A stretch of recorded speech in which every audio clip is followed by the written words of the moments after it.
So the Egyptian led them to the Amalekite encampment. When David and his men arrived, the Amalekites were spread out across the field, eating and drinking and dancing with joy because of the vast amount of the plunder they had taken from the Philistine and the land of the Judah.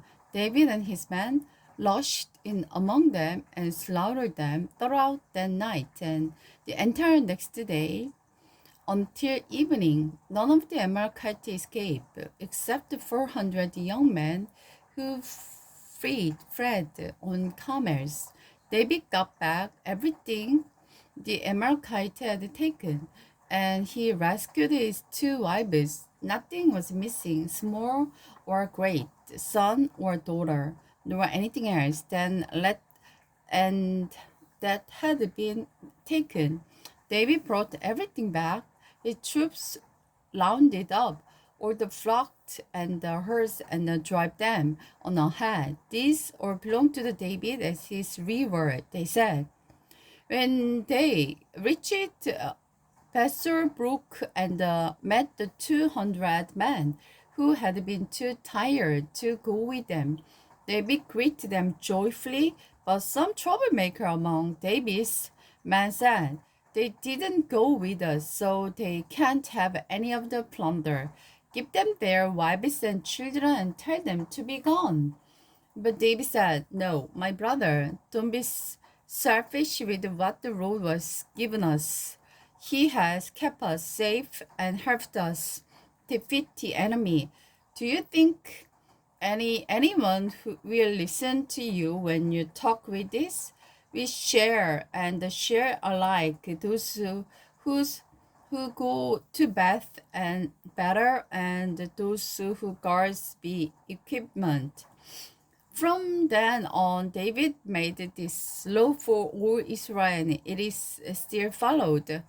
When he arrived at Ziklag, David sent part of the plunder to the leader of Judah, who were his friends. "Here is a present for you, taken from the Lord's enemy," he said. The gift was sent to the leader of the following towns where David and his men had been: Bethel, Ramoth, Negev, Jatachor, Arvar, Epoth, Etemo, Lakar, the town of the Jerahmeelite, the town of the Kenite, Homa, and Busan, Atak, Hebron, and all the other places they had visited.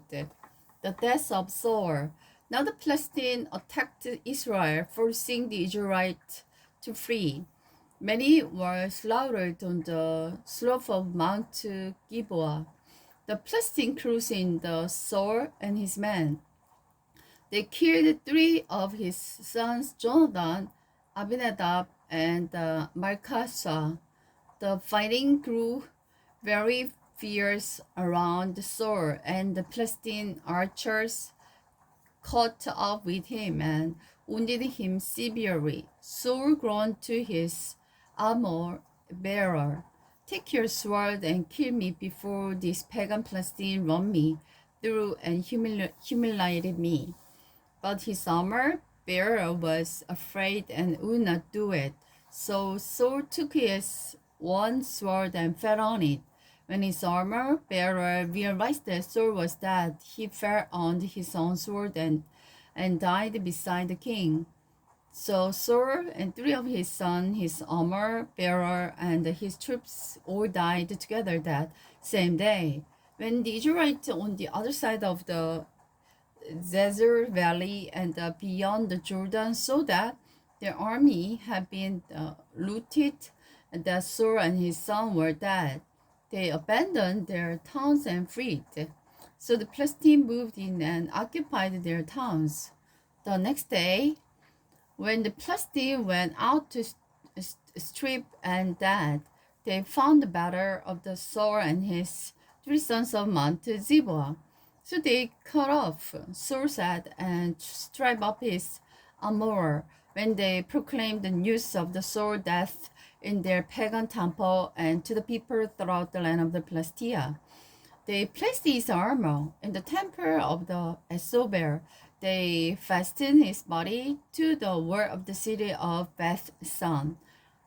When the people of Jabes Gilead heard what the Philistines had gone to Saul, their warrior traveled on light and Bethan and took his body of Saul and his son down from the wall. They brought them to Jabesh, where they buried the bodies. Then they took their remains and buried them beneath the tamarisk tree at the Jabesh. They fasted for 7 days.